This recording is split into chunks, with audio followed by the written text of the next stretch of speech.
worst plane crashes and search for the breakthrough technology that's made your next flight a whole lot safer.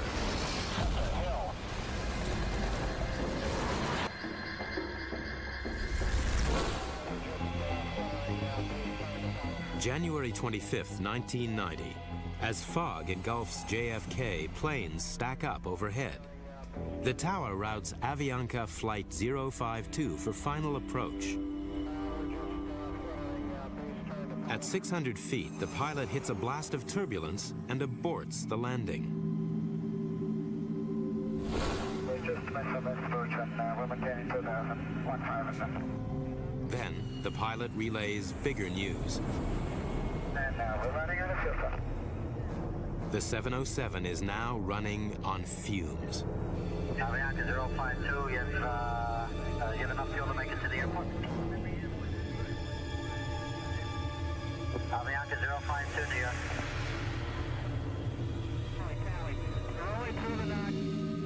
AVIANCAa 052, radar contact lost. Flight 052 crash lands in Cove Neck, Long Island. No fuel, so no fireball. It belly flops on a slope, splits in two, then shudders to a stop. 85 survive, 73 die. When Barry Trotter and a team from the NTSB examine the wreckage, they make a chilling discovery. More should have survived. The majority of them died because the seats failed. So the passengers still strapped to their seats were moving forward and bumping and piling up against the other passengers ahead of them. When you think about the fact that the fuselage stayed together and protected the people in that way, it's the seats that didn't protect the people. Their seatbelts stayed intact, and the rescuers said that all the seatbelts were attached, but with the seat not staying attached to the airplane, you lose all benefit, any protection of the restraint system, because you go flying with your seat. It's not the first time seats failed so badly. 8 years before, horror in the nation's capital. Air Florida 90 came down in the Potomac River. Investigators have found the victims of the Air Florida disaster were not killed by the crash impact of the plane with the bridge or river. Instead, they died when almost all the seats broke loose. By the time of the Cove Neck crash in 1990, aviation has gone through a digital revolution. But back in the cabin, passengers are still living in the 1950s. Rules dating back to 1952 state that seats must withstand a force 9 times stronger than gravity.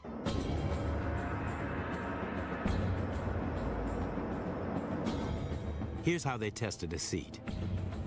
Load it with a block of wood and pull it in all directions at 9 Gs. The problem with that test was that it was a static test. That means, in engineering terms, it was a slowly applied load. Of course, a crash is a very rapidly applied load.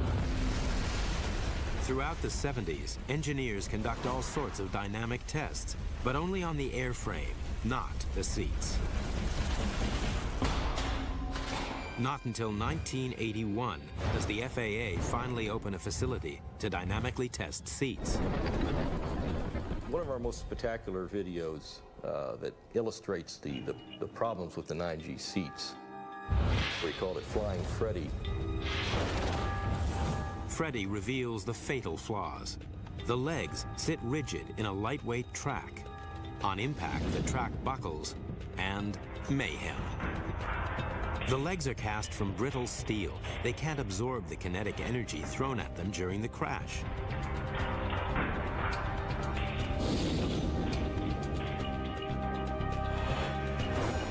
"9G was out. Seats had to withstand a stronger force. But how strong? There was a lot of research that went into determining just what G level was being experienced by the occupants of survivable airplane crashes. And this is from dropping fuselages and controlled impact demonstrations. At NASA's drop test facility in Langley, tests reveal that both passengers and aircraft floors can survive impacts up to 16 Gs.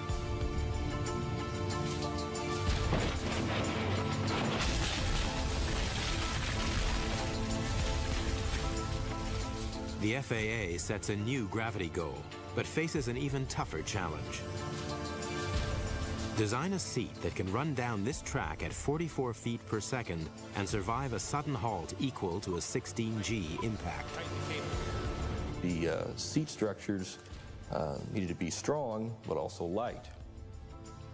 So that ended up being a catch-22. If you made it stronger by making it heavier, because it was a dynamic test, now that weight worked against you. Seat manufacturers would bring in prototypes.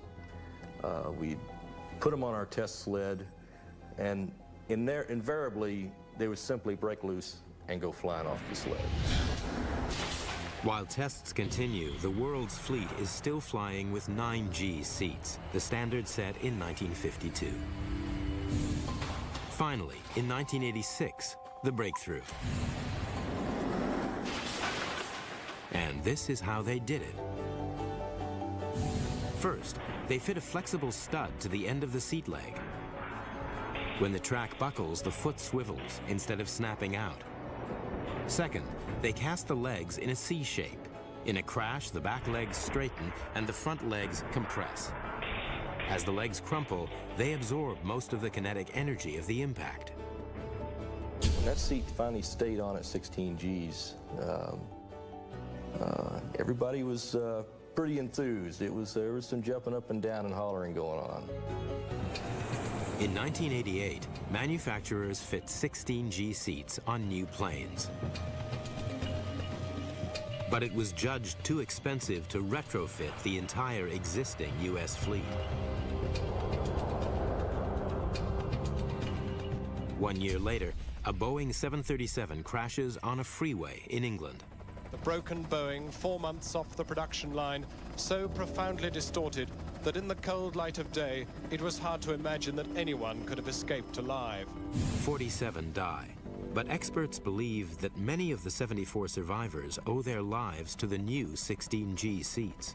It was the first crash that involved seats that had been tested here at CAMI and had passed our 16G requirement.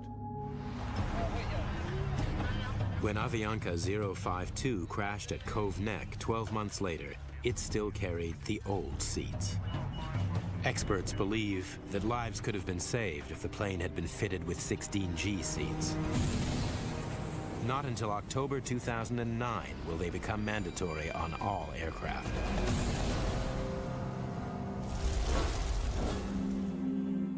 Los Angeles has always had some of the busiest skies in the country.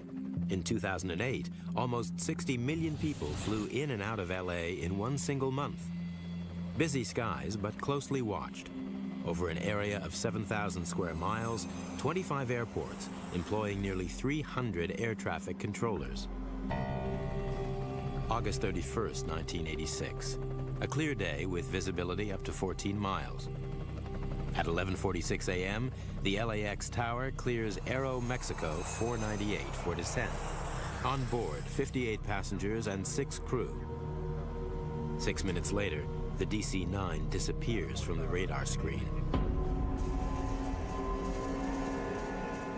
A photographer captures the moment it drops from the sky. Talking about tons, literally tons of aluminum and parts coming down in a very uncontrolled fashion. The DC-9 crashes over the sprawling suburb of Cerritos. There's smoke, there's fire everywhere. It creates an enormous destructive path. It's carnage. Rescue teams quickly make a grim discovery. The wreckage is from 2 aircraft. In a schoolyard, they find the fuselage of a twin-seater Piper. All 67 people on the planes are killed, 15 more on the ground. How did 2 aircraft collide on a clear day in such closely watched skies?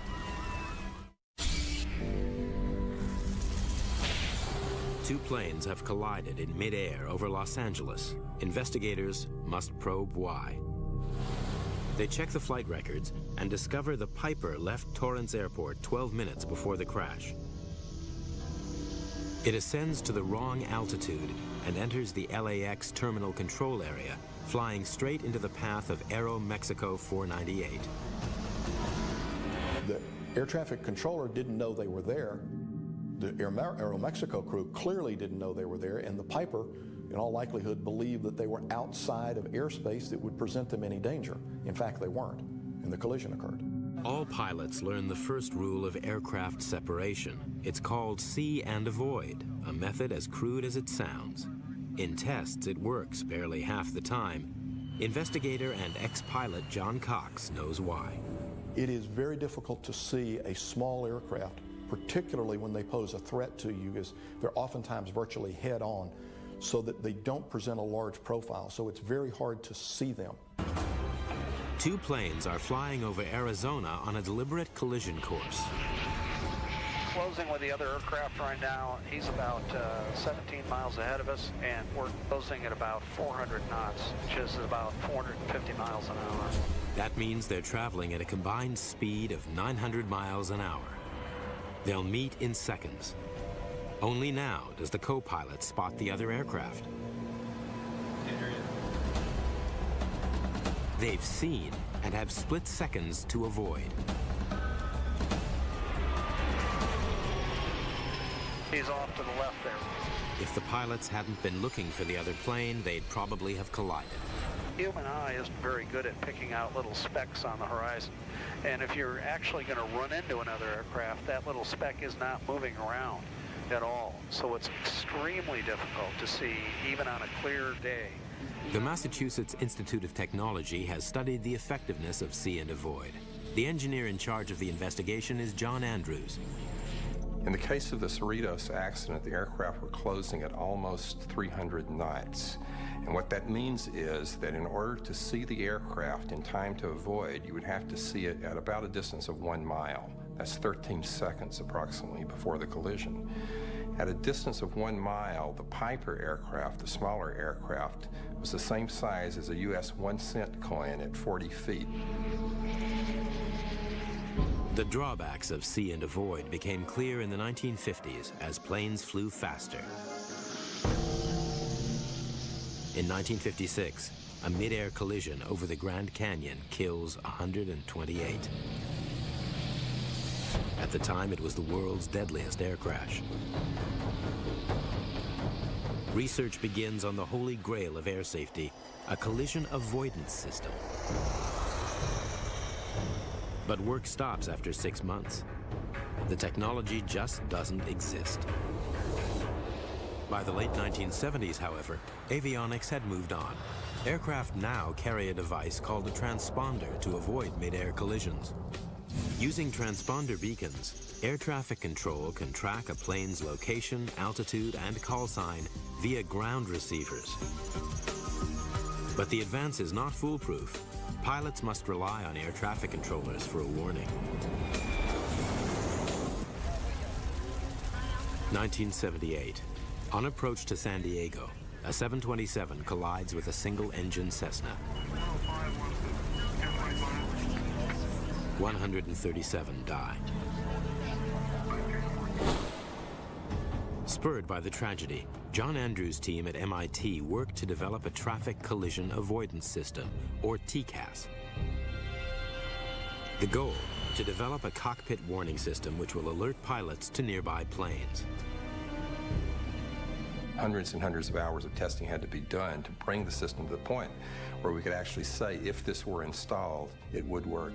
Andrews tests his prototype by rerunning the fatal flight at San Diego. We equipped a 727 and a small aircraft, exactly the same type aircraft that collided, and flew them with TCAS equipment on board to test and see whether or not the electronic part of the system was good enough to have prevented that accident. Our conclusion was that it was, that we could do it with existing transponders. TCAS signals all aircraft transponders within a range of 40 miles. Transponders on nearby planes respond with speed, altitude, and call sign. If planes are heading on a collision path, TCAS warns one to ascend and the other to descend. Finally, the solution. But at $60,000 each, it's an expensive fix. For a while, there was obviously reluctance to spend all the money it would require to equip commercial aircraft with TCAS. It was considered to be a fairly expensive piece of avionics. Then, the mid-air collision over Cerritos, a virtual rerun of the San Diego crash. And Cerritos was the key event that pushed the system from the laboratory and from the experimental flying into actual daily operational use. After Cerritos, the FAA makes TCAS mandatory on all large U.S. aircraft. In 1993, it was required on all planes carrying more than 30 passengers. Descend, descend, traffic, traffic. Today, every plane entering U.S. airspace is required to have it. Aircraft that's plus 100. TCAS has literally saved numbers of airliners, including one that I was flying. We would have probably struck a small airplane over Central Florida had we not had TCAS warning.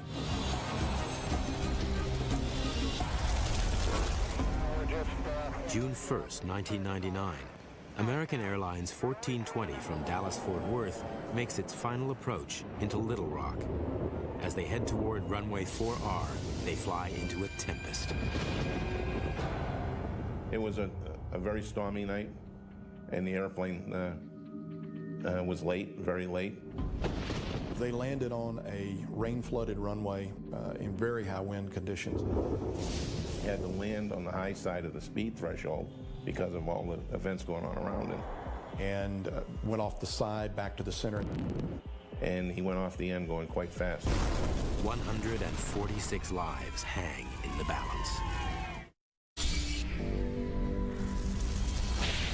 Little Rock, Arkansas. A plane crashes in a severe thunderstorm. We just kept on going and we slid off. And all I remember is the stewardess screaming, brace. We started to turn the plane just started sliding. I just held on and prayed that, that I would see my parents. Most of the 146 on board survive.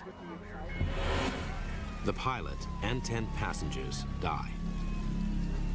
The survivors have a lucky escape. The aircraft stopped just short of the Arkansas River. Investigators pieced together the final moments. The plane left the runway at high speed, smashed into a lighting gantry, broke into 3 sections, and burst into flames. They conclude that the pilot shouldn't have landed during a level 6 thunderstorm, the most severe. The crash is classified as a runway overrun. Most of them never make the paper. Most of them are non-events other than the airplane went off and gets stuck in the mud. You see more serious ones also every year. Runway overruns happen alarmingly often. In the U.S. alone, one occurs about every 10 days. They happen on both takeoffs and landings and cause 1/4 of all aviation deaths. Southwest Airlines Flight 1455 skids off the runway in Burbank, California, stopping just short of a gas station. Federal authorities agree there ought to be something more than 82 feet between a speeding 737 and a crowded neighborhood. The FAA recommends that runways add a 1,000-foot safety runoff. But most U.S. airports were built before the jet age for prop planes that need less room to take off and land. Many older airports lack room to expand. Among them, one of America's oldest airports, Little Rock. The safety area for runway 4R was just 450 feet, less than half the room recommended by the FAA. New York's JFK International Airport is even more cramped, hemmed in on 3 sides by water. On February 28, 1984, a DC-10 overshoots runway 4 left and ditches in Jamaica Bay. Miraculously, all 177 passengers and crew survive. The manager of aeronautical operations at JFK is Pam Phillips. The question was raised. We had this overrun. What can we do? What can we do to further the research associated with looking at something new, looking at something fresh, looking at something different? What's needed is a way to stop planes quickly and safely when they overshoot. For an answer, the FAA turned to the guys who can stop planes fast. Arresting systems can stop military jets traveling at speeds up to 170 miles per hour in just 600 feet. But planes like these are built to absorb the intense shock. If a commercial aircraft is abruptly stopped, most of its kinetic energy rebounds on impact, damaging both plane and occupants. What is needed is some sort of material that can absorb most of the energy of impact and bring the plane to a halt in a controlled manner. The FAA become particularly interested in something called phenolic foam. It's light, rigid, and crushable. Not the fluffy pink stuff that you think of when you think of household insulation, but it's a firm foam. If you've ever seen the things that florists use to poke flowers into. But this foam had a drawback. If there were an accident, there is potential for a fuel spill, and this material could soak up jet fuel and prolong a fire. It was a setback, but they didn't give up on foam. They turned to foamcrete, a specialist concrete mixed with liquid soap, which in turn traps air bubbles in the mixture. It's tough, but much lighter than standard concrete because it's full of air and it doesn't burn. We really thought that we were onto something with this new cellular material. In essence, it's a strong material in some respects and a very weak material in other respects. Strong enough to withstand 115-mile-an-hour jet blasts and the extreme temperature range at many U.S. airports. Computer trials suggest it's also weak enough to give under the weight of an airplane. As foamcrete crushes, it absorbs the forward energy of the undercarriage and slows the plane gradually. It's like trying to ride a bike through sand. It works in theory, but how about on the runway? The big day was back in May of 1996 when we had a 380-foot long, 40-foot wide bed built. We actually had borrowed an FAA Boeing 727.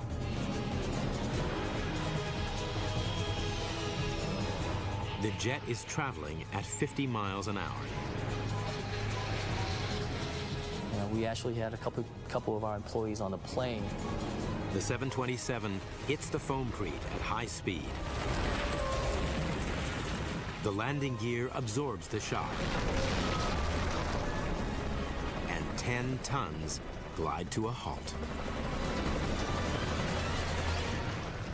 And what's amazing about it was that the aircraft stopped within 16 feet of what our computer model had predicted. Everybody was just ecstatic about it, and having it stop like it was supposed to, that's all you could ask for.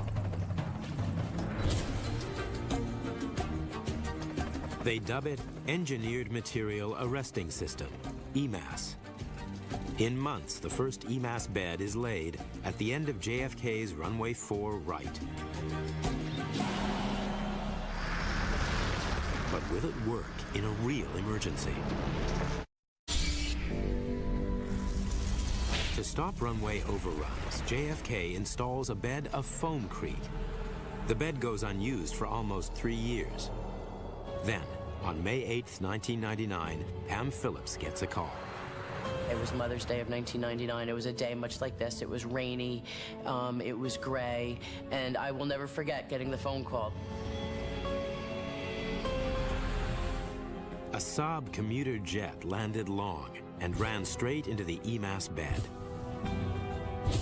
came out here to JFK and was everybody okay? No injuries and no damage to the aircraft. Everything that we expected through all of the testing and research validated itself with that arrestment. 4 years later, the EMAS bed stops an MD-11 cargo plane. And in 2005, EMAS passes its biggest test so far, pulling up a 300-ton 747 racing at 80 miles per hour. To date, foamcrete has been installed at 30 airports across the country, including runway 4 right at Little Rock. Quite frankly, I think that EMAS probably is the most revolutionary safety device that's been put into civilian aviation certainly in my 20-plus year career.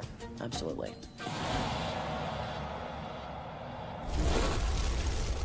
September 2nd, 1998. Swiss Air 111, en route to Geneva from New York, heads north over Canada. It's flying at 33,000 feet with 229 people on board. Air traffic controller Bill Pickrell is coming to the end of his shift. About 10:15 local time, we were advised that there was a Swiss Air flight that was diverting into Halifax for a precautionary landing. Swiss Air 111 Heavy is declaring stand after smoke in the cockpit. Request immediate return. A pan means something is urgent, but it's not a full-scale emergency.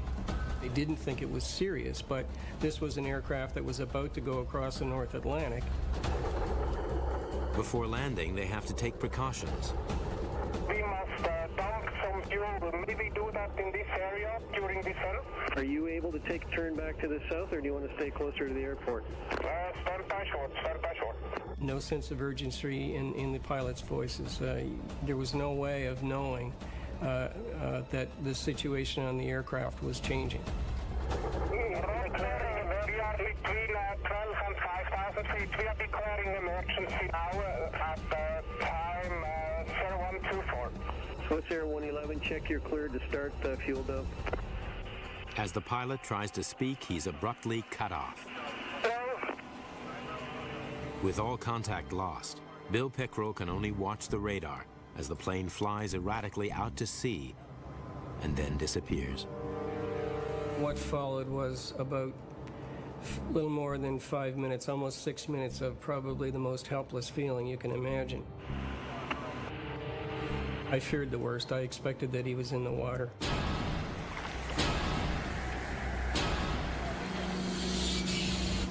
Swiss Air 111 has plummeted into the Atlantic Ocean 6 miles off the coast of Nova Scotia. I heard a loud, it wasn't even an explosion, it was almost like an air wave sort of hit the top of the house and the windows shook. Local people rush to help. Among those watching the news is Larry Vance of the Canadian Transportation Safety Board. Came on newsflash over the television, and I said to my wife, "Ooh, this sounds like one I might be involved in," so I waited for the phone call. The investigation begins immediately. The team is based at a fishing village, Peggy's Cove. The mood at Peggy's Cove was quite somber. I mean, you got 200 bodies out in the ocean. Well, for us in the safety board, it was the biggest investigation that we ever launched, the biggest one we ever participated in. The black boxes are quickly found, but they solve nothing. For some reason, the tapes cut out 6 minutes before the crash. The key to the mystery lies on the seabed. When the plane hit the ocean, it broke into millions of fragments. Each has to be found, raised, and inspected. But the wreckage lies at a depth of 180 feet, and it will take a massive salvage operation to retrieve it. To solve the mystery of Swiss Air 111, investigators must salvage millions of pieces of wreckage. It's an immense operation, costing over $30 million. After 15 months, they recover 98% of the plane. In a hangar, each piece is carefully washed, sorted, and examined. But the first clue is the pilot's own words. Smoke in the cockpit. Request Immediate return. Much of the wreckage is blackened. There is molten plastic in the cockpit. The controls are burnt and the wiring destroyed. Evidence of a catastrophic fire, and the likely reason why the data recorders stopped working 6 minutes before the crash. To pinpoint the source of the fire, the team reassembles the front 30 feet of the plane. Well, we reconstructed the wreckage on the frame to understand the extent of the fire damage. We were trying to delineate where it started and where it ended. The reconstruction reveals that the fire began above the cockpit, in an area known as the attic, invisible to the crew. A hidden fire in an aircraft is one of the more dangerous things that you can have happen to you as a pilot or as a passenger. If you have a fire in an aircraft that you can't detect, that fire will, unless for some reason it self-extinguishes, the fire will spread through the aircraft and eventually it will bring the aircraft down. If the fire started in the attic, then the most likely cause is electrical. 150 miles of wiring runs through the plane.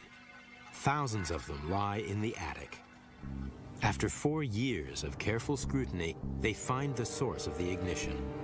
A piece of wire from the in-flight entertainment system.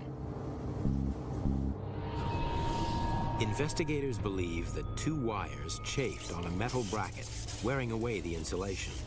An electric arc from the exposed copper then sparks the fire. The blaze destroys vital instrument cables. Out of control, the plane plummets into the sea. But the only material near the wiring is the plane's insulation blanket, and it's not supposed to burn. So how did the fire spread? Investigators zero in on the flame-proof material that covers the insulation. It's called metallized mylar. The industry standard tests, which are demonstrated here, show that when exposed to a flame, mylar shrinks but does not ignite. But there is a question mark about the test itself. There had been reports that despite the tests, metallized mylar was, in fact, flammable. The FAA devises a tougher test that more accurately replicates a plane on fire. It's called the Radiant Panel Heat Test. The results are shocking. Mylar burns. We were very much concerned, and we were concerned that there might be other incidents, and because of that, the FAA issued an airworthiness directive that would require the actual removal of metallized mylar from over 700 airplanes. Metallized mylar is yanked from all aircraft. Scientists look for a replacement that won't burn. They decide on a material called Kapton, a variation on the insulation used on electric wiring. Chemically, it has a makeup that produces a char when it is exposed to heat. This char is a factor in its fire resistance because a char prevents the material from igniting and burning. Kapton passes both the Bunsen burner test and the radiant panel heat test. It does not burn in either. But to be sure, the FAA subjects it to the ultimate test, 15 seconds in an 1800-degree flame. At these temperatures, the plane itself would melt, but the Kapton is only charred. The most important thing is that once the flame was removed, it did not propagate a fire and it self-extinguished immediately. Across America, this remarkable material, which lines the entire fuselage of a plane, will ensure that the horror of a hidden fire will never be repeated.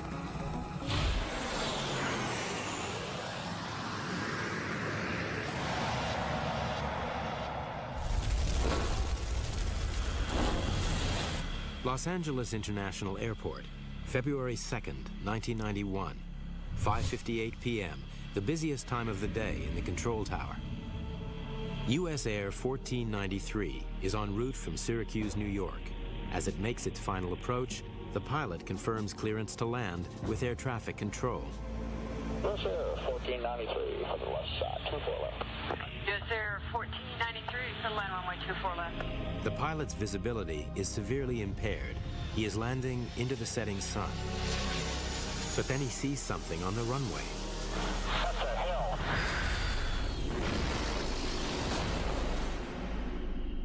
When emergency crews arrive on the scene, they make a chilling discovery. Firefighters first on the scene didn't even know there was a second plane involved for at least 4 minutes.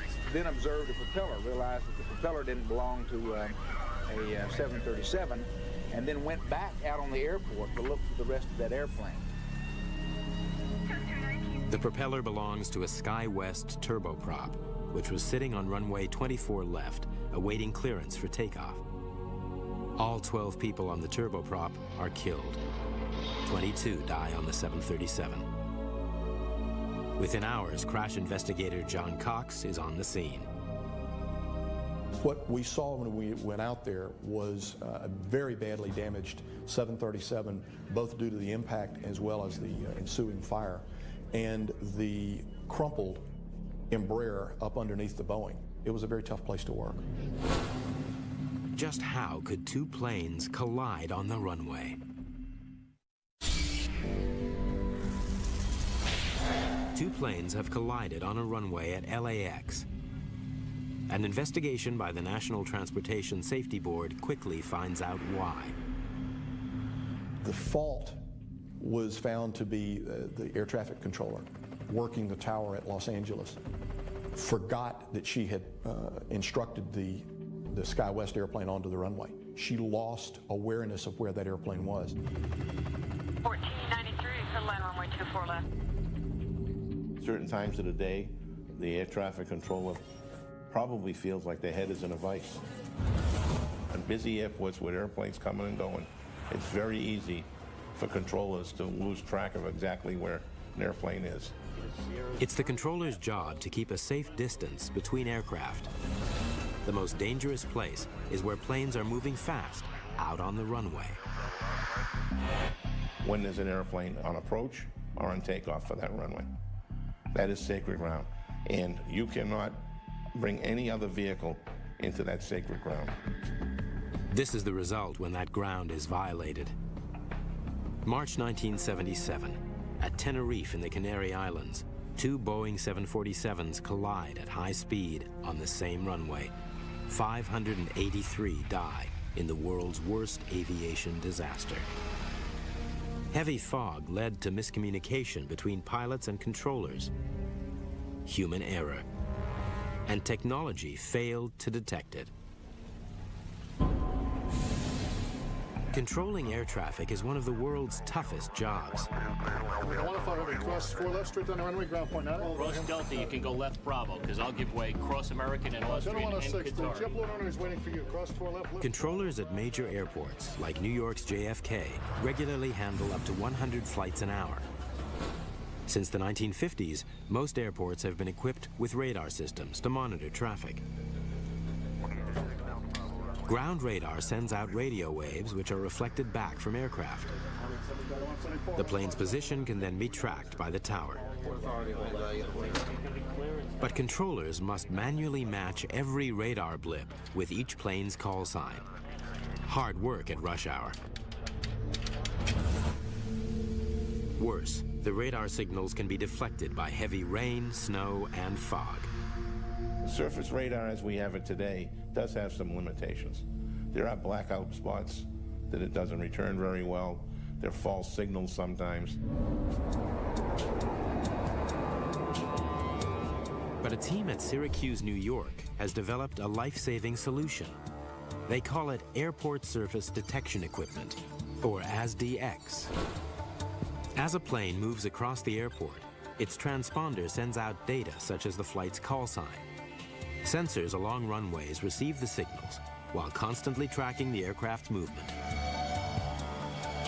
No blind spots, and the sensors work in all weathers. The data is relayed back to the tower and displayed on the ASDX monitor. Over a map of the airport, it continuously displays all traffic movement. Now, controllers can instantly prevent planes colliding. And they don't need to manually identify planes. This system automatically recognizes and displays each aircraft's call sign. As planes move along the runway, a series of green lines warns controllers to block other traffic. When the danger passes, the controllers can safely direct traffic across that runway. ASDX was recently installed at JFK, and today they may need it more than ever. A 757 is making an emergency landing with reports of smoke in the cockpit.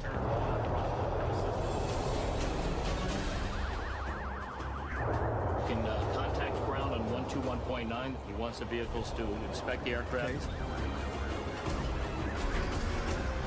Worst case, they're going to deploy chutes and also got people all over the place. So we're going to want to make sure we don't have anybody. We'll try to keep all airplanes off Alpha and Bravo. If passengers need to evacuate the plane, controllers may have to close runways. Yeah, I know. Yeah, I know. That's If they close a runway, the monitor displays a warning. If a plane approaches the runway, ASDX will sound a conflict alert. Warning, runway 22 left. Go around. In certain scenarios, it can provide as much as 15 seconds warning. In others, it can be less than 10 seconds. But what we have to understand is that even if it's less than 10 seconds, that is the difference between life and death. ASDX will greatly reduce the risk of a tragedy like U.S. Air Flight 1493 happening again. It has now been installed at 17 airports across the nation, including LAX. None have suffered a runway collision. Today, Boeing are developing the next step in collision warning systems in the cockpit. Here comes the 777 checks. These pilots are testing the system on a simulated journey across fog-bound San Francisco International. This guy's going to take off in front of us.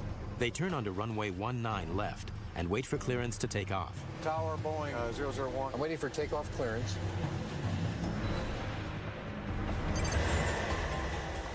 Still waiting for my takeoff clearance, and I don't have it yet. But right here, there's an airplane right behind me getting ready to land. He's 2.4 miles out. Tower, Boeing 1, we show traffic landing on runway 19 left. Do you want us to depart, sir? We've lost comm with the tower, Captain. That's much too close for me. Boeing 1 transmitting in the blind. We show traffic on our tail. We're exiting the runway. So within 1 mile, Captain. Miles, 0.5 miles, closing. No, that's closed.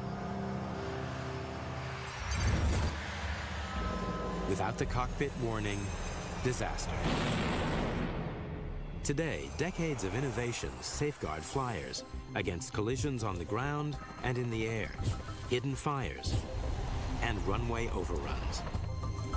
One leg of any flight is still risky, the drive to the airport.